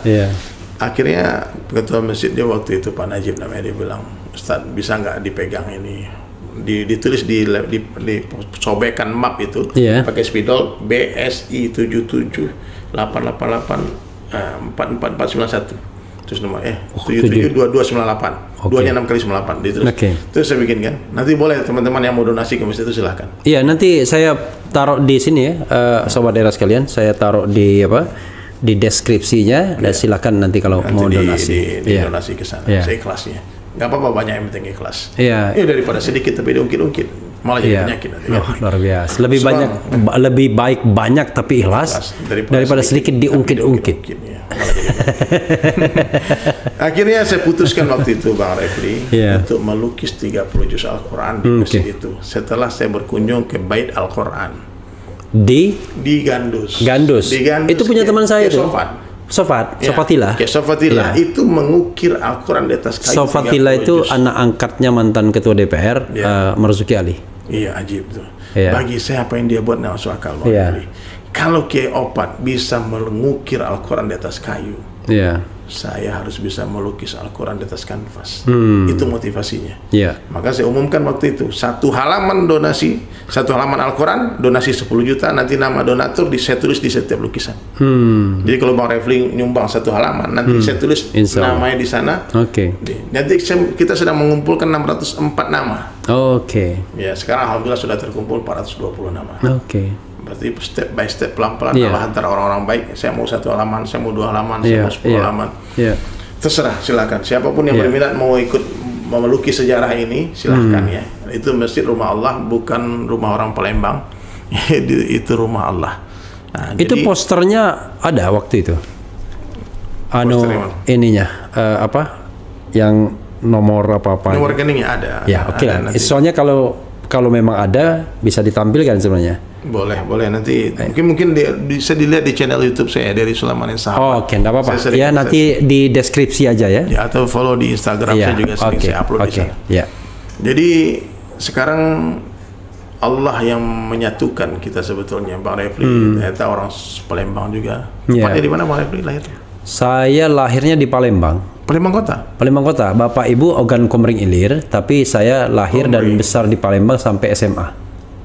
Kapan terakhir pulang? Terakhir pulang itu waktu pandemi kan ada undangan kegiatan di Palembang. Rasanya 2021 saya ada pulang ke Palembang. Tapi paling tidak 2020 saya pulang. karena waktu itu ada acara. Hanya memang kan ibu meninggal 2019. Biasanya setiap tahun kita pulang Lebaran. Ibu udah nggak ada ini lagi. Ya, jadi pulang Lebaran, dan tahun 2020 nggak pulang untuk pertama kalinya. Selain tidak ada ibu lagi, juga karena memang pandemi ya, larangan mudik kan. 2021 juga larangan mudik juga. Tapi dalam durasi yang 2020 dan 2021 itu saya ada kegiatan di Palembang. Jadi biasanya naik pesawat ya? Ya naik pesawat, tapi pernah naik mobil. Ada jalan tol dekat. Jadi pernah sekali naik mobil itu tahun 2020. Gitu. Saya dalam tahun ini mungkin udah 6 kali bolak-balik Pak. Oke. Ya. Iya, karena menyelesaikan misi itu. Karena kalau ini alhamdulillah karena jalan tolnya lancar ya. Iya. Jadi gitulah Bang Refli. Sekarang ya, saya selalu sampaikan ke teman-teman, dakwah ini bukan profesi. Dakwah bukanlah sebuah profesi, tapi apapun profesi kita wajib berdakwah. That's the point ya. Jadi enak ini ngomongnya. Jadi dakwah itu bukan profesi, tapi profesi apapun kita wajib berdakwah. Presiden itu wajib berdakwah. Jadi melalui Refli Harun Channel kadang-kadang saya berdakwah, tentu dengan kemampuan saya. Jadi kadang-kadang cuma dengar cerita dari Ustadz kan, lihat YouTube, lihat referensi yang tidak seberapa. Saya ngikutin kok channel Bang ya, Refli Ajib. Ngeri-ngeri sedap kan. Ngeri-ngeri sedap. Allah jaga insyaallah ya. Insya Allah ya kan, karena kita niat baik kan. Ya, saya bilang kita ingin negara kita kan menjadi negara yang baldatun thayyibatun warabun ghafur ya kan. Amin ya Allah. Pemimpinnya amanah. Makanya saya bikin lagu juga judulnya Pemimpin yang Amanah, dari ilhamnya soal padang mahsyar. Kapan saya nyanyikan lagu Bang Refli, bikin lagu biarnya saya jadi vokalisnya. Jangan Ogi bisa. terus. Bisa nanti kita bisa nanti sama Ogi kita udah ciptakan 7 lagu dalam jangka waktu 3 bulan terakhir. Karena saya baru bikin syair itu Desember tahun lalu. Jangan dapat rekor muri lagi nih cipta lagu terbanyak. Sama Ogi. Silakan Ustadz. Nanti ini bukan cerita saya kan, ini adalah panggung Ustadz ya kan. Iya. Jadi di Palembang itu tiba-tiba tergerak saja. Oke. Dan saya sudah berazam tidak akan tinggalkan masjid itu sampai selesai. Pertanyaannya, sudah berapa ayat? Sudah berapa? Sekarang sudah terdisplay di masjid itu 6 juz. 6 juz ya? 6 juz. 1 juz itu 20 halaman. Oke. Jadi 30 juz. Medianya apa? Kanvas. Sama seperti lukisan saya kasih. Iya. Unfortunately, lukisan tadi tertinggal tapi sudah diamankan. Diamankan ya. Ya, saya sudah kasih tahu. OB sudah mengamankan. Amin. Kita nggak pernah tahu nasib lukisan itu. Iya. Jangan-jangan itu lukisan nanti bisa jadi satu masjid juga. Insya Allah, alhamdulillah kita ya. Orang, karena lukisan ini aneh Bang. Iya. Kadang kita kasih orang-orang nggak bawa. Kalau kadang-kadang kita jual, dibilang not for sale, orang keluarkan duitnya semua. Saya pernah tuh bilang ada satu lukisan bilang not for sale, itu bule itu sampai nangis-nangis bilang pulau nih please give. Saya bilang kenapa, why you like my paintings, beautiful gitu. Cantik. Istrimu kan juga cantik. Beda katanya, ini lukisan nggak ngomong soalnya gitu. Bedanya itu dia cantik tapi diam gitu loh. Kalau perempuan kan cantik tapi ngerepet ya. Oke, itulah cerita Ustadz Dasyat ya kan. Masuk ke sumur tiba-tiba jinnya keluar. Tapi tidak boleh gender kita ya. Jadi begitulah.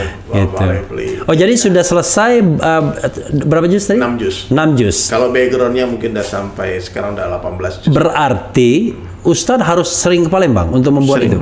Kan bisa melukis di Cibubur juga. Oke, jadi di Cibubur begitu selesai bawa Palembang. Kan bisa digulung. Oke, tidak ekspedisi? Ya, ekspedisi. Oke. Pokoknya ini akan menjadi project pertama di dunia. Saya udah googling, ada nggak pernah sebelum saya ini pelukis melukis 30 juz Al-Quran? Iya. Ada nggak masjid yang di atasnya itu dihiasi oleh Al-Quran 30 juz? Jadi rencananya itu akan di-display di lantai 4 masjid itu. Oh, di lantai 4. Oh, seperti sebagai museum juga ya. Jadi galeri gitu ya. Galeri Al-Quran ya. Jadi kita tidak dijual. Itu semua karena milik donatur kan? Iya. Nah, itu boleh dijual seizin donatur. Jadi kalau dia jual berarti saya harus bikinkan lagi halaman yang sama. Oke. Ada orang jadi Oh, bisa begitu ya bisa. Nanti. Jadi gini Bang, ada orang yang donasi 10 juta, tapi dia bilang aku pengen lukisannya di rumahku. Nggak apa-apa. Saya bikinkan lukisan, dia order halaman 50 kan. Iya. Nah, berarti halaman 50 ada 2. Satu di rumah dia, satu di masjid. Di masjid. Oke. Gitu. Oke. Nggak apa-apa. Yang penting intinya sebetulnya kita mau donasi untuk masjid. Iya. Karena zaman mau sekarang lukisannya di mana itu soal lain ya. Tidak ada masalah. Karena zaman sekarang zaman pandemi krisis, kita sudah display nomor rekening Bang, nggak bergerak donasi Bang. Iya. Nah, ada orang yang kirim. Yang kirim donatur tetap aja. Iya. Jadi gimana cara bikin gimmick supaya orang tertarik? Ya lukisan inilah. Nah ini semua daya tarik aja. Bang, ayo Bang ikut. Itu perantara ya? Perantara. Iya, wasilah. Iya, wasilah. Intinya kalau dia mau nyumbang tanpa lukisan ya lebih bagus lagi lah. Kan? Jadi tidak ada motivasi apa-apa kan? Nggak ada. Iya. Jadi nggak ada, saya bilang sama teman-teman, ya saya orang Jakarta, tinggal di Jakarta, bukan orang Palembang. Iya. Jadi tugas saya cuma menyelesaikan masjid ini. Bukan hanya masjid itu saja, kita banyak bangun masjid di banyak tempat juga. Iya, iya. Karena janji Allah itu pasti Bang Refli, siapa yang membangun masjid di dunia meskipun sebesar sarang burung. Iya. Sarang burung berapa besar? Sebesar batu bata. Iya. Jadi teman-teman yang nggak punya duit nih, 1 miliar nggak punya duit 100 juta, kalian punya duit 10.000, beli satu batu bata, titip di masjid. Oke. Bang, boleh nggak titip batu bata saya di masjid ini? Dan itu jadi istana di surga. Bahkan ada nanti orang masuk surga gara-gara kerikil. Dia bingung, kenapa ya Allah ini kerikil nih aku dapat istana di surga. Diceritakan sama malaikat, dulu waktu kamu duduk-duduk depan warung di depan masjid, tiba-tiba ada sapi yang hendak menabrak dinding masjid yang lagi disusun batu batanya. Oke. Lalu kamu iseng ngambil batu, lempar sapi, pantulannya masuk ke adukan semen. Batu itu yang menjadi istana di surga. Kita nggak pernah tahu Bang, makanya jangan pernah meremehkan kebaikan sekecil apapun. Iya. Ada 3 yang nggak boleh diremehkan. Satu. Yang pertama kebaikan. Kebaikan. Sekecil apapun, karena Allah merahasiakan ridhonya dalam kebaikan ini. Yang kedua maksiat. Tidak boleh diremehkan dampak buruknya ya. Karena Allah merahasiakan murkanya dalam kemaksiatan. Yang ketiga nggak boleh meremehkan orang lain. Karena Allah merahasiakan wali-walinya. Allah merahasiakan kekasihnya. Kita nggak tahu orang kita zalimi, tahu kekasih Allah gimana. Maka hati-hati kita, jangan meremehkan maksiat sekecil apapun, jangan meremehkan amal soleh sekecil apapun, jangan meremehkan siapapun juga. Maka hati-hati netizen yang komen-komen sembarangan, pakai fake account. Allah tahu itu siapa yang nulis. Orang kalau takut akhirat Bang, takut mati, dia nggak mungkin sembarangan, nggak mungkin dia menulis sembarangan, caci maki sembarangan. Sekarang sosial media ini nggak main-main Bang. Seakan-akan banyak orang tahu. Takut dengan akhirat, tak takut dengan Allah, betul-betul. Walaupun kadang-kadang robot juga yang itu ya, Ustaz. Nah, maka jangan baperin ya. Kalau baperan kalau main kita harus. Makanya saya kadang-kadang saya bacain Ustaz, ini biar kita memenuhi janji kita kepada pembaca ya. Jadi saya ganti peci ya. Jadi coba kita lihat yang nanya, tapi yang kira-kira yang benar ya, benar-benar nanya. Soalnya benar-benar maki banyak juga, tapi maki yang lain bukan nggak ada. Dengan topik kita nggak ada topik hubungannya. Iya, banyak begitu. Gitu ya. Materi yang lain komentarnya beda ya. Sama, jadi memang rata-rata memang gitu. Jadi misalnya ada katakanlah ada ratusan komentar, itu ada yang nyambung, ada yang enggak, ada yang berkelahi di antara mereka, dia numpang berkelahi di tempat kita. Ada juga begitu. Ya Allah, ya Allah. Kita lihat ini ya. Ini dari depan belum apa-apa, bilang rezim rakus apa-apa ini kan. Kita lihat yang mana. Coba kita. Ini kok bilang begitu ya. Waalaikumsalam warahmatullahi wabarakatuh. Ustadz Dery ya. Tapi mereka bilang Dery Unskizov. Unskizov. Nggak ngerti saya. Kemudian saya pernah ke Pagar Alam Bang Refli naik Dempo. Ada hubungannya. Pagar Alam tuh bagus, indah ya. Iya, Pagar Alam ya. Kemudian wah, ini kalau kita cari-cari Tats Dery berikan satu alasan untuk tetap hidup. Mana? Berikan satu alasan untuk tetap hidup. Satu alasan, mencintai Allah. Allah ya. Jadi itu Allah jadi saja. Allah ya, gitu. Kemudian salam sehat selalu buat Ustadz Dery dan Pak RH ya. Masya Allah, jazakallah khair. Ada yang bilang Ustadz Dery, Masya Allah ya kan. Ustadz minta saya lukisan Ustadz yang paling Ustadz sukai. Boleh, nanti dikasih. Boleh ya, nanti dikasih ya, walaupun dia caranya gini, kalau mau minta lukisan saya, kalian donasi ke Masjid Baitur Rahman itu. Nah, nanti saya kasih lukisan. Kirim aja bukti transfernya, Pak. Aku transfer nih 1 juta ya. Oke. Jadi ini sobat multiplier 22 dia nyebut begitu ya. Kirim saja donasi ke Masjid Baitur Rahman. Bisa dilihat di YouTube-nya Ustadz Dery, kemudian Instagram, atau nanti deskripsi di bawah ini. Bukti transfernya itu nanti dikasih hadiah lukisan. Ya, bukti transfernya kemana tuh nanti? Ke Instagram saya. Oh, Instagram ya. Jadi ke Instagram Ustadz Dery dan nanti Ustadz Dery akan memberikan lukisan ya. Kemudian ada yang bilang gara-gara Ustadz itu, Bismillah ya Allah, ingat mati, semua mati. Ya. Coba semua yang nonton sekarang, daripada kalian tulis yang nggak benar, mendingan kalian tulis Subhanallah semuanya. Subhanallah ya. Jadi tolong sobat daerah sekalian, tulis saja Subhanallah ya. Tahu nggak? 1 Subhanallah, 1 pohon di surga. Oke, 1 Subhanallah, 1 pohon di surga. Jadi kalau ada 1000 orang menulis Subhanallah hari ini, kita berdua dapat 1000 pohon di surga. Amin ya rabbal alamin. Gak main-main Bang Refli. Makanya sungguh malang orang yang tidak menggunakan ini sebagai sarana dakwah. Kita tinggalkan. Ini nulis Subhanallah semua nih. Kita Subhanallah, Subhanallah, Subhanallah. Subhanallah, Subhanallah. Tapi ini perlu diklarifikasi juga Ustadz ya, sebelum mungkin Ustadz nanti closing statement ya. Ini Ustadz Dery Sulaiman pernah bilang dalam Islam boleh pukul istri. Jadi yang begini-begini kan harus dijelaskan secara jelas konteksnya. Itu kalimat yang panjang yang diputus. Nah itulah, iya kan? Gini, hanya orang gila yang mengucapkan kalimat itu. Gak mungkin. Iya. Sama seperti ini nih. Baca Al-Quran itu haram di dalam WC. Iya. Dalam WC nggak ditulis sama dia. Iya, jadi haram. Dia bilang baca Al-Quran, Dery Sulaiman bilang baca Al-Quran haram. Iya. Dan jadi biasanya itu kalimat cara-cara motong begitu biasanya memang jahat, by intention ya. Ini tahu nggak Bang? Ini pembunuhan karakter. Iya. Pembunuhan karakter ini jahat. Iya. Ini wartawan, saya doakan semoga yang menulis berita itu dapat hidayah. Tahu nggak Bang? Saya rasa nih semua teman-teman ya, kalau kalian mengenal saya, kalian nggak mungkin membenci saya, karena saya tidak membenci siapapun.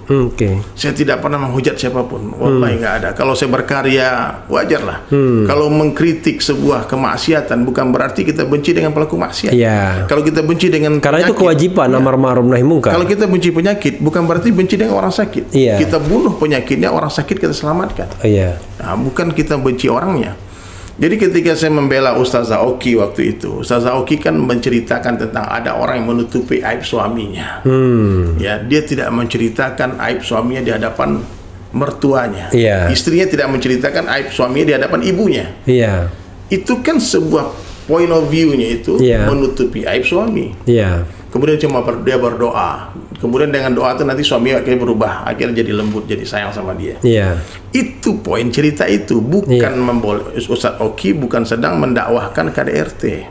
Ustazah Oki. Saya sebagai orang yang menyaksikan kezaliman ini kezaliman. Ini seorang ustazah, beliau doktor loh, S3 loh, bukan ustazah sembarang-sembarangan. Bukan kaleng-kaleng. Saya saksi betul karena saya ikut bantu waktu itu jadi narasumber di penulisan disertasinya dia.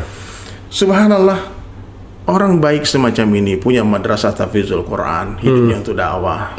Tiba-tiba harus di framing sebagai orang jahat. Saya bela lah. Maksud Ustaz Oki nggak begitu. Ternyata di framing, di cut kalimat itu. Akhirnya ribuan orang mencaci maki saya. Bagi saya itu sebuah kebaikan. Kenapa? Transfer pahala buat saya kan. Saya tidak mengatakan hal semacam itu. Saya sudah luruskan. Bahkan ada satu akun centang biru, dia ikut-ikutan posting berita hoax itu. Akun Twitter, akun Instagram, Bang. Lalu saya komen semua orang, saya komen satu persatu, saya luruskan semuanya. Saya tidak seperti itu. Kalau kalian metal, saya juga metal. Ya, kalau kalian gaul, saya juga gaul. Kalau saya suka ini, saya juga seperti itu. Jadi jangan dipikir saya ini orang yang bayangan kalian, yang dikit-dikit kadrun gitu. Kadrun macam-macam lah caci maki tentang orang yang Islam yang berpakaian semacam saya ini. Saya bilang, saya bukan seperti orang yang kalian tuduhkan. Karena saya juga caci maki sama orang seperti itu. Kan? Saya main musik, saya melukis, saya sibuk dengan konten-konten saya yang seni. Akhirnya saya japri semua, Bang. Dan beberapa orang yang saya japri akhirnya minta maaf, menghapus postingannya, dan minta maaf, maafin saya, Ustaz, maafin. Bahkan ada yang menjadi sahabat karib saya sekarang. Itu konteksnya gara-gara apa? Tiba-tiba muncul Gak jelas, tiba-tiba aja orang framing saya itu sebagai orang yang membolehkan memukul istri. Kan saya juga bilang, Islam membolehkan memukul istri bukan pada wajah. Bukan pukulan yang menyakiti, bukan melukai. Pukulan seorang suami kepada istri itu untuk mendidik, bukan untuk menyakiti, bukan untuk membunuh. Seperti anak kita nakal kita pukul, masa kita nggak boleh? Nah, jadi jangan kita ini kan seakan-akan membela wanita, kaum seperti ini. Kita siapa yang nggak cinta sama istri? Jadi saya waktu itu di framing semacam itu, Bang, saya senyum aja. Cuma saya kasihan karena ada orang-orang hebat yang ikut komentar. Ada orang-orang yang menurut saya tuh dia bilang dia ngaku smart people, mengaku orang ini semua ikut komentar. Saya bilang tolong tunjukkan bagian mana Ustazah Oki yang mendakwahkan KDRT. Siapa yang bilang boleh mukul istri? Siapa bilang? Boleh memukul istri tanpa alasan dan menyakiti, melukai. Al-Quran yang mengatakan mukul itu maksudnya bukan memukul dengan pukulan tinju itu, pukulan yang mendidik, peringatan. Maka ada satu hadis tuh, Allah merahmati seorang ayah, orang tua yang menyiapkan rotan untuk mendidik anaknya, bukan untuk dicambuk anaknya, untuk menakut-nakuti saja. Nah, jadi ini framing jahat. Mungkin Bang Refli juga pernah digituin, mungkin semua orang yang ikut-ikutan bicara, mengkritisi. Sederhana saja, banyak perkara-perkara yang nggak penting banget hari ini ya. Saya mengkritik pawang hujan. Ya. Bagi saya umat Islam jangan ikut-ikutan membela, membenarkan ritual itu, karena itu bukan ajaran agama kita. Kalau agama lain silakan, tafadhol lakum dinukum waliyadin. Saya mengatakan itu harus konteksnya begitu. Saya sebagai seorang muslim dai wajib amar ma'ruf nahi munkar di sana. Saya ingatkan la ilaha illallah, tapi saya caci maki. Maki banyak akun-akun yang nggak jelas, menghina saya, menghina keluarga saya. Saya bilang oke, fine, tidak ada masalah. Saya dakwah, mungkin itu risikonya. Rasulullah juga dicaci maki. Masalah-masalah nggak penting aja. Saya pelukis kaligrafi. Lalu saya mulai membuat sebuah konten mengkritisi logo halal yang baru. Saya tidak menghina Pak Menteri Agama. Saya menghormati dia sebagai seorang menteri, sebagai seorang yang lebih tua dari saya juga umurnya. Tapi reaksi pencintanya, followersnya, caci maki. Dibilang nggak punya adab, dia punya ini semua, sok alim ustad, sorban, bahkan dibilang di keset WC macam-macam. Saya bilang, ya Allah, kok ada orang jahat seperti ini ya? Saya kan cuma bicara baik-baik. Lihatlah konten saya. Tidak ada satu narasi pun mencaci maki, tidak ada satu diksi pun menghina orang. Saya hanya berusaha menyampaikan kebenaran meskipun itu pahit. Karena guru saya ngasih tahu, kalau kamu takut di penjara, takut dibunuh, kau berhenti jadi dai. Gitu. Itu nasihat dari guru saya. Dan resiko menyampaikan kebenaran itu ya nyawa memang. Meskipun pedang di leher kita, sampaikan kebenaran. Dan itu berat, Bang. Kalau mau aman ya diam. Tapi ketika kesalahan, kebatilan nampak di depan mata kita, lalu kita mulai meluruskan dengan baik. Tidak. Anak betul-betul dengan hujah yang sangat di tengah-tengah, berusaha untuk seaman mungkin, tapi itu masih dihajar. Mana mungkin ya? Mana ada orang, bahkan ada yang bilang saya murtad kalau memang begitu. Ajaran Islam gitu, Bang. Jadi bagi saya bahaya kalau motong-motong ceramah itu, bahaya. Ada 4 karakter manusia, Bang. Seperti lebah, suka berjamaah di tempat yang indah-indah. Ini kalian catat ya. Seperti lebah, suka berjamaah di tempat yang indah-indah, memberi manfaat bagi umat. Yang kedua seperti lalat, suka berjamaah di tempat yang jorok-jorok. membawa mudarat bagi umat. Yang ketiga seperti anjing, tak suka berjamaah, sendiri-sendiri kemana-mana. Yang keempat seperti babi. Babi ini tak pandai melihat kebaikan. Babi ini kalau melihat kebaikan, masuk ke taman bunga yang sangat indah. Saya kan tinggal di Bali, ada banyak orang ternak babi. Babi itu kalau dikasih makanan yang bagus, dia cari yang busuk. Kalau dia masuk ke taman bunga, ada bunga rose, bunga mawar, ada strawberry, dia nggak terkesan dengan semua keindahan. Yang dicari apa? Comberan. Ada orang yang dengar ceramah kita nih 2 jam nih, obrolan kita, dia mati-matian mencari kesalahannya di mana untuk diviralkan. Dan kemudian diviralkan, kemudian diajar. Ini karakter babi. Mending kalau diviralkan, mau dipindahkan. ini karakter seperti babi. Tak pandai melihat kebaikan. Nah, jadi kalau kita, Allah beri kita 2 mata, ini dengar baik-baik ya. Allah beri kita 2 mata. Satu mata selalu lihat kebaikan orang lain, satu mata melihat keburukan diri sendiri. Jangan dibolak-balik. Itu ajaran dasar dalam Islam itu. Menganggap orang lain lebih baik dari kita. Tawadhu, letakkan diri di bawah rumput. Ini ajaran agama kita. Nah, jadi satu kalimat yang sering saya ucapkan ya, teman-teman, Bang Refli boleh ikuti juga kalimat ini. Teman-teman di rumah kalian tulis di kolom komentar kalian. Kalau ini jadi sifat, insya Allah kita semua jadi kekasih Allah. Sebaik-baik saya. Coba teman-teman tulis ya, sebaik-baik saya. Sebaik-baik saya. Lebih baik orang lain. Lebih baik orang lain. Seburuk-buruk orang lain. Seburuk-buruk orang lain. Lebih buruk saya. Lebih buruk saya. Ini kalimat sederhana, tapi kalau kita amalkan, Bang Refli lebih baik dari saya. Kenapa? Bang Refli ini hari lahirnya lebih dekat dengan hari lahir Rasulullah ketimbang saya. Maka wajib hukumnya saya menghormati Bang Refli karena kedekatan dengan Rasulullah. Kenapa? Januari? Ya kan umur udah 50-an kan. Saya baru 43. Saya udah. Berarti siapa yang duluan? Siapa yang lebih dekat tanggal lahirnya dengan tanggal lahir Nabi? Bang Refli. Bang Refli lebih duluan menyebut nama Allah dari saya. Pasti pahala Bang Refli lebih banyak daripada pahala saya. Tapi kalau saya melihat ada yang lebih muda dari kita, saya wajib mengatakan dia lebih baik dari saya. Kenapa? Saya lebih duluan bermaksiat daripada dia. Pasti dosa saya lebih banyak daripada dosa dia. Jadi cara memandang inilah yang hari ini hilang. Kita suka melihat keburukan orang lain.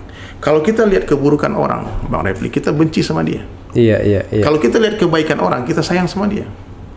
Tapi Ustadz, ada satu hal, gimana kalau kita bicara tentang amar ma'ruf nahi mungkar terutama terhadap penguasa misalnya, kan akhirnya kan kita harus mengungkapkan, kadang-kadang kan antara mengungkapkan keburukan dan kritik itu beda-beda tipis kadang-kadang. Kan Bang Refli paling pandai main aman seperti itu. Yang dikritik bukan pribadi presiden, tapi kebijakan presiden. Yang dikritik bukan pribadi gubernur, tapi kebijakan. Kita tidak menghina fisiknya dia. Itu ciptaan Allah. Tapi keputusan yang merugikan umat harus kita luruskan. Apalagi Bang Refli ilmunya di sana, ahli hukum tata negara kan. Saya di bagian seni lah. Kalau ada orang menurut saya bikin kaligrafi yang salah, wajib meluruskan. Menurut saya ini keliru. Bukan dengan kebencian. Balas dong dengan ilmu juga. Kan begitu begini kan enak. Jadi kita ini bersaudara. Apalagi bulan Ramadan. Sekarang kebencian ada di mana-mana. Maka saya selalu katakan, ambil cinta di langit, tebar di bumi. Ambil cinta, tebar, karena kebencian sudah ada di mana-mana. Apa yang membenci? Saya dulu ya, Bang Refli ya, ketika konflik besar-besaran 212, saya sempat terjadi salah paham di kalangan teman-teman 212 terhadap saya. Karena saya juga dekat dengan Ahok. Ahok dari 2015 itu kalau ada acara pasti dia undang saya ke rumahnya, ke kantornya, semuanya. Sementara sama Habib saya juga sayang. Dia sayang sama saya. Jadi foto sama Habib. Iya, sama Habib termasuk IB. Habib Rizik ya. Habib Rizik Syihab. Subhanallah juga sayang sama saya. Sementara terjadi perselisihan gara-gara Al-Maidah. Al-Maidah. Coba saya harus main di tengah-tengah seperti itu. Tapi ada orang-orang yang tidak bisa menerima itu. Maunya konflik, maunya ribut, berantem terus. Saya katakan, saya datangi dia bukan untuk apa-apa, tapi berdakwah. Saya pengen dia masuk Islam. Kan? Saya datangi ulama-ulama untuk belajar. Ya kan ada dua niat kita datang ke sini. Nah, maka kata Abu Haikal, Dery ini sebetulnya posisi saya pendamai. Kemarin ketika Gus Miftah dengan Ustaz Khalid Basalamah, saya juga bikin konten untuk mendamaikan, bukan untuk menyalahkan. Sama Gus Miftah saya akrab. Betul-betul akrab, kita sering dekat kemana-mana dakwah sama-sama. Sama Ustaz Khalid belum pernah ketemu malah. Tapi justru di konten itu saya bela Ustaz Khalid. Karena menurut saya itu acara wayang salah, offside. Saya sampaikan. Tapi nggak semua orang bisa menerima idolanya dikritik. Iya. Gitu. Jadi nggak ada masalah. Nggak semua orang itu sama dengan Lionel Messi dan Ronaldo. Pencintanya tidak pernah akur. Siapa yang lebih baik antara Ronaldo dan Messi? Sampai sekarang ya? Sampai sekarang. Jadi gitu Bang Refli. Jadi di sosial media ini ya kita sewaktu-waktu tiba-tiba bisa jadi dipuja-puji, sewaktu-waktu kalau salah ngomong bisa dicaci maki. Seketika haters jadi lovers jadi haters. Nah, jadi ini memang dunia palsu ya, dunia sosial media ini. Kalau kita berdakwah hanya dengan cara ini, maka kita salah. Jadi kalau menurut saya nih Bang Refli, ini media saja, tapi dakwah dengan cara Nabi harus tetap dibuat. Kita harus tetap bergerak, langsung datang ya, door to door, hati ke hati. Karena di sini, karena teknologi ini kadang-kadang tidak bisa mewakili perasaan. Nggak bisa. Ada atau mewakili apa friendship yang real. Betul. Gitu. Jadi ya udah, kalau menurut saya sekarang ya, kalau kita sudah yakin kita di jalan yang benar, tangan kita cuma dua, mulut orang miliaran banyaknya. Nggak mungkin kita menutup mulut semua orang, tutup saja telinga. Kita tutup telinga, berjalan sampai berjumpa dengan Allah. Karena kalau orang ikhlas itu sudah benar-benar ikhlas, Bang Refli, dipuji dia tak terbang, dicaci tak tumbang. Itu seperti Anies Baswedan itu. Ada itu. Itu celok moto dia. Iya, dipuji tak terbang, dicaci tak tumbang. Dipuji tak senang hati, dicaci, dibully tak sakit hati. Itu enggak ada. Itu dia saya. Ada itu tambahannya ya kan? Saya malah baru tahu tuh. Nah, jadi orang ikhlas itu dia tak terkesan dengan penilaian orang. Nah, kalau hari ini kita masih terkesan dengan penilaian orang, berarti periksa hati kita. Apalagi bermain media sosial ini kan orang gampang sekali memaki kita ya. Betul, kita kenal enggak salah juga enggak, tiba-tiba dia memaki kita. Tapi kalau saya kadang-kadang untuk melatih mental, kalau saya belum berani menyebut melatih iman, melatih mental, ya saya sengaja bacain saja orang ngeritik-kritik itu. Dibaca aja ya. Kadang-kadang saya bacain, makanya ada rubrik saya, judulnya Refli Harun Provokator, Refli Harun Goblok dan Tolol, ya kan? Refli Harun Pecatan dan Sakit Hati.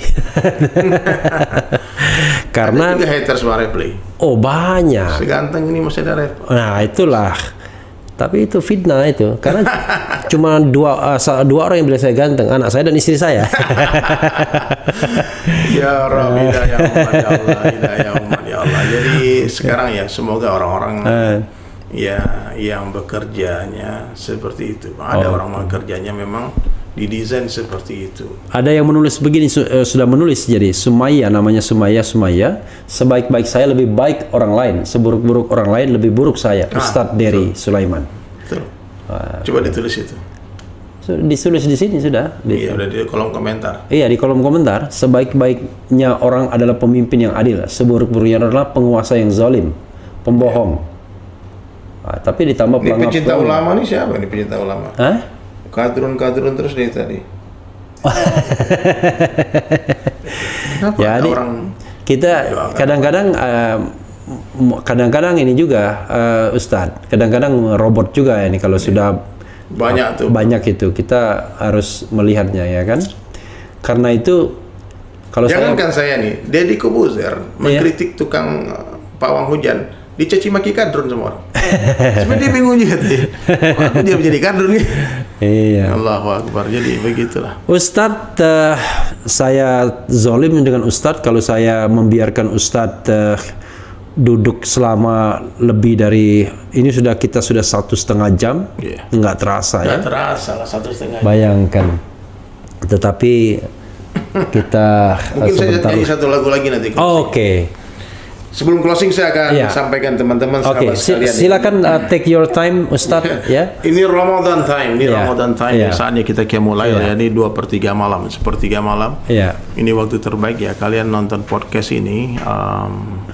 Ya anggaplah kalian dengar majelis ilmu ya. Insyaallah. Jadi ada beberapa perkara yang penting yang perlu kalian catat ya teman-teman sekalian yang duduk dari tadi tawajuh mendengarkan. Kita harus jadi orang baik.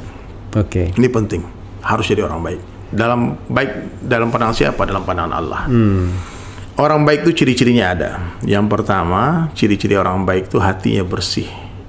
Insyaallah. Hatinya bersih. Nggak ada iri hasad dengki, nggak ada dendam. Hatinya terbebas dari kesyirikan. Orang baik dalam pandangan Allah tidak takut kepada siapapun kecuali kepada Allah, tidak meminta kepada siapapun kecuali kepada Allah, dan tidak berharap kepada siapapun kecuali kepada Allah. Itu yang pertama. Yang kedua, orang baik dalam pandangan Allah Ta'ala itu ciri-cirinya kehidupannya, kalau dia muslim ya jelas ya kehidupannya dia berusaha meniru Rasulullah SAW sesuai dengan sunnah Nabi semampunya, bukan semaunya, semampunya.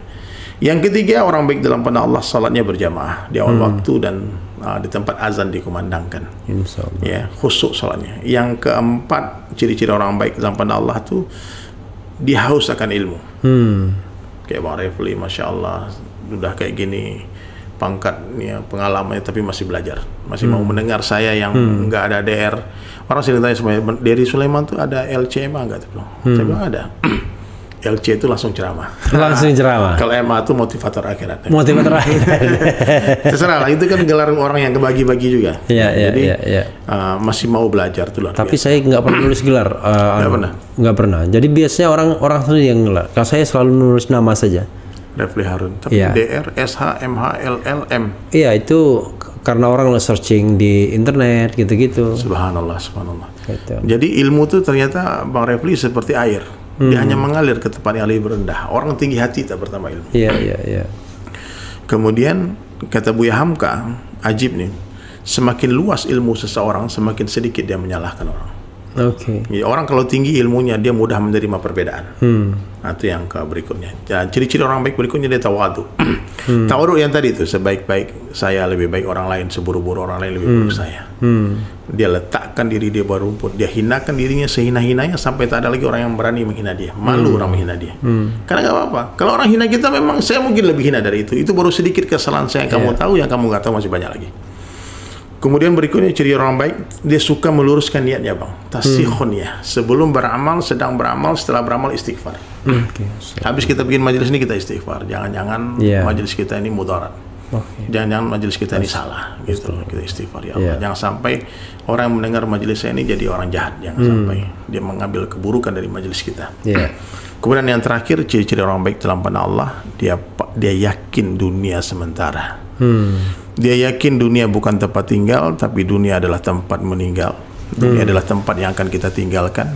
Sekarang kita di atas tanah, tak lama lagi tanah di atas kita. Sekarang dunia nyata, akhirat cerita. Setelah mati, akhirat nyata, dunia tinggal cerita. Yakin betul dia. Nah, maka orang baik itu dia bersegera taubat, karena ajal tak menunggu kita bertaubat. Kita harus bertaubat menunggu ajal itu datang. Sahabat sekalian, di Ramadan ini mudah-mudahan kalian menjadi insan yang bertakwa semua. Saya juga, Bang Refli juga ya, kita tambah baik terus. Insyaallah ya. Ya, kita letakkan diri di bawah serendah-rendahnya. Salahkan diri kita salah-salah sehingga nggak ada orang lagi menyalahkan kita. Hari ini kan mudah menyalahkan orang. Yang paling susah tuh Bang Refli menyalahkan diri sendiri. Kalau menyalahkan orang lain, anak kecil juga bisa kan. Nah, jadi terserah teman-teman yang suka, yang tidak suka, yang benci, itu nggak penting bagi kita. Yang penting Allah sayang. Ya, karena apa artinya Bang Refli satu dunia menyanjung kita, memuji kita orang baik, tapi Allah katakan tidak. Apa artinya sanjungan itu semua? Ya, nggak apa-apa semua orang membenci, tapi Allah sayang. Itu point of view-nya kehidupan kita, mencari perhatian Allah. Karena nggak lama lagi kita tinggalkan dunia, pasti.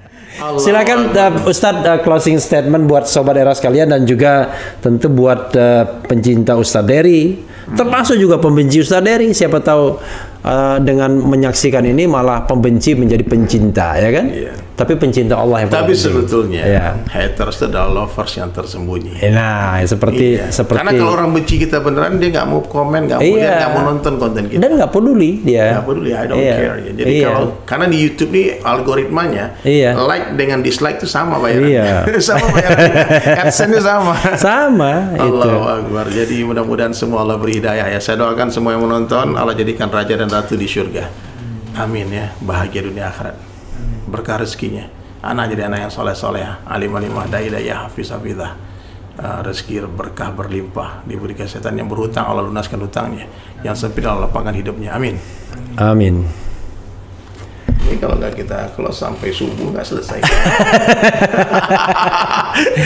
Jadi sobat era sekalian ya, kalau tidak kita close sampai subuh tidak selesai. Tapi saya yakin sebelum subuh pasti kita akan selesai. Jadi ya nanti ada pantun nggak? Refli biasanya bikin pantun. Pantun untuk Ustadz ya. Untuk Ustadz Dery ya. Jadi saya katakan ini tadi sudah jalan-jalan ke Georgia, ya kan? Jauh kali jalannya. Iya, karena jalan tuh kalau jauh dakwah kan semakin besar ya. Jalan-jalan ke Georgia. Jangan lupa bawa ikan teri.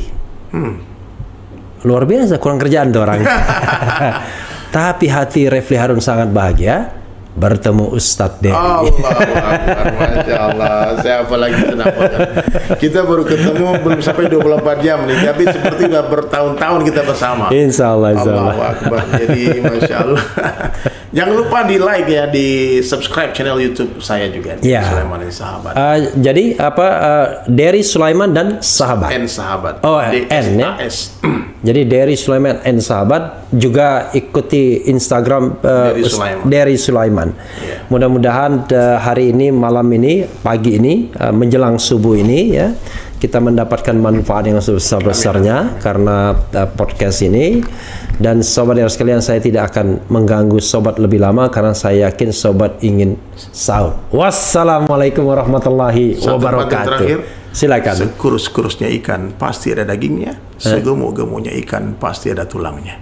Ambil dagingnya, buang tulangnya, ambil yang baik, buang yang buruk, ambil yang jernih, buang yang keruh. Keren, caras. Waalaikumsalam warahmatullahi wabarakatuh.